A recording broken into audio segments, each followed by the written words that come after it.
where does this now slot in with something like Path of Exile? A big community behind Path of Exile. Where does this slot in with something like Lost Ark? These are now more indirect competition than ever before. So where does Diablo 4 fit in with this structure? What do you think, Chris? I do think that that's the case. There are people that like these games very, very seasonally. So like one of the interesting things about the ARPG space is they don't have to cannibalize as much as the MMOs. Because there is this idea in something that's like Path of Exiles where you could say, I'm going to play this season from the first day to the last day, and then I'm going to stop for 2 seasons, 3 seasons, whatever. And then I'm going to come back and I'm going to play from the first day to the last day. So when we talk about like, oh, it's okay to take breaks from Final Fantasy 14 as long as you don't own a house, or it's okay to take breaks from WoW as long as you're willing to come back from a patch that doesn't have a release date yet, or it's okay to take breaks from Guild Wars because they don't ever ask you for money. Like, that's fine. But with Path of Exiles, there's a very clean bookend of when you start and when you stop, when you start and when you stop. And you know exactly what you're hopping in for. So it is a space where I think it feels less like this versus that.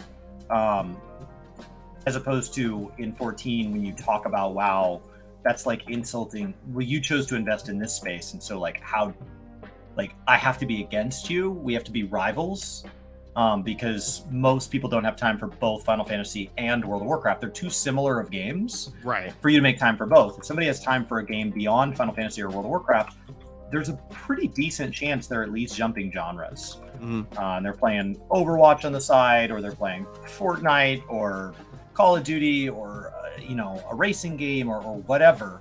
Stardew Valley. They're playing something that's just drastically different than an MMORPG.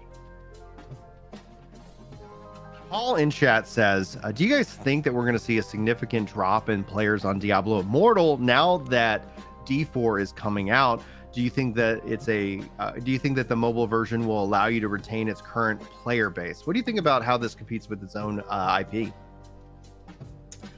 Diablo 2 has been getting a big resurgence. I don't know what their active player counts are, but like the fact that I hear it talked about at all is pretty crazy. Just considering how old it is. It came out in what, 96, 98? Like it's been a while. But this kind of like remaster of it, or whatever we're going to call that genre of games, these remakes, it's been handled really well. So I think that it starts to be the same idea as classic versus retail WoW, where ideally they are something that are complementing each other and not conflicting, where ideally it is somebody now feels the ability to play the flavor of the game that best suits the play session they're in. So if you like playing Diablo 4 with your friends and you like playing Diablo 2 by yourself, it's very easy to jump, because once you're inside a BattleNet, it's a very cohesive space. So I don't think they're cannibalizing there. I think Diablo Immortal is a totally different player. And that was the one advantage. Before Diablo Immortal ever launched, so we didn't know anything about all the issues it has now, the one advantage is that there are a whole group of players that play Diablo Immortal who have either left the traditional gaming space or have never been in the traditional gaming space, and you're introducing them to this franchise. And so for anybody out there that played Diablo and had fun and didn't feel over monetized to, that person might say, this was so cool. Are there other Diablo games? And somebody says, yeah, what platform do you have? I have a Switch. You should try Diablo 3 and see if something that's a more full-featured game feels better. And if they did that and they ended up liking it, they may just have a Switch casually. That might be something where they're like, oh, wow, and there's a new Diablo game coming out. And so now you've kind of like moved them through the franchise. So ideally they're doing it in a way where they're not competing with each other, but they're helping each other. That's the same thing I'd like to see out of Final Fantasy 11 and Final Fantasy 14. Is like, it would be really nice if, and that'd be really great if in a perfect world, if everything came out on time and everything was scheduled perfectly, it would be really great if there was like some great reason to play Final Fantasy 11 on days that Final Fantasy 14 needed major maintenance for the next version of data center travel or something like that. That way, those of us that want to play Final Fantasy are like, oh, I'll just play the other one.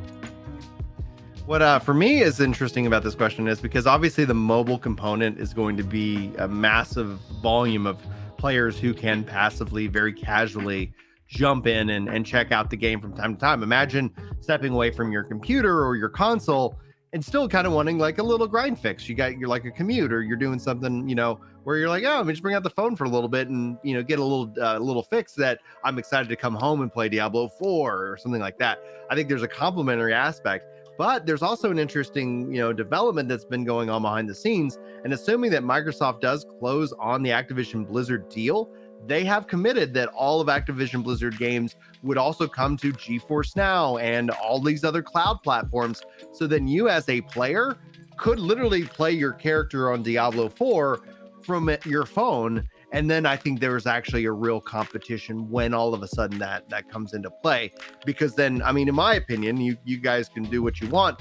But if you were going to say, hey, do you want to play this thing that you're really not that passionate about? Or do you want to kind of make some progress towards your seasonal goal or this or that or the other thing by having access to this? And the answer would always be, I would default to like Diablo and Destiny and whatever games as a service. Like I play a lot of like New World through GeForce Now. Blue Protocol will support that. I got into a conversation today on Blue Protocol Central where somebody was like frustrated that Blue Protocol isn't coming to PS4 and Xbox One. But I go, it's going to be streamed. Amazon has their games on GeForce Now. Like that's going to be an option for you if you have that, so that if you don't have to sit here and feel like you have to upgrade your hardware, that's going to become more and more over the course of the next 5-10 years. Less of a barrier for people to kind of to participate in. So that in and of itself is pretty interesting. Running Gargle, kind of to comment on what Paul was saying, was like games launch usually just have a temporary shift on in-game communities, right? Because no matter what, you're like, let me go check out the new thing. Yes. How bad would a new game have to be that playing something all new is worse than playing something you've already played?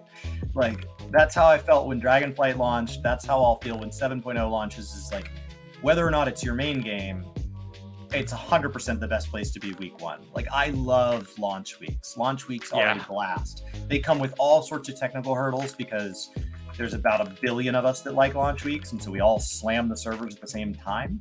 But like, beyond the technical issues, beyond the fact that you very much need to have another game sitting in the wings in case you can't get in, launch weeks are fun. So yes, I do think that in the short term, who's playing Path of Exile the week that Diablo 4 launches? People that didn't buy Diablo 4. That's it. Like everybody that had the money and knew they were going to buy Diablo 4, that's the week to hop in. And the beginning of those seasons are so fun because everybody's like, oh my gosh, I got my first legendary. Oh my gosh, like that's really fun. Coming late into a season of ARPGs that are these big loot pinatas as a game, it can feel really weird. You're like, wow, I just got this. And your friend's like, yeah, those are pretty trash, huh? Like, I was so excited.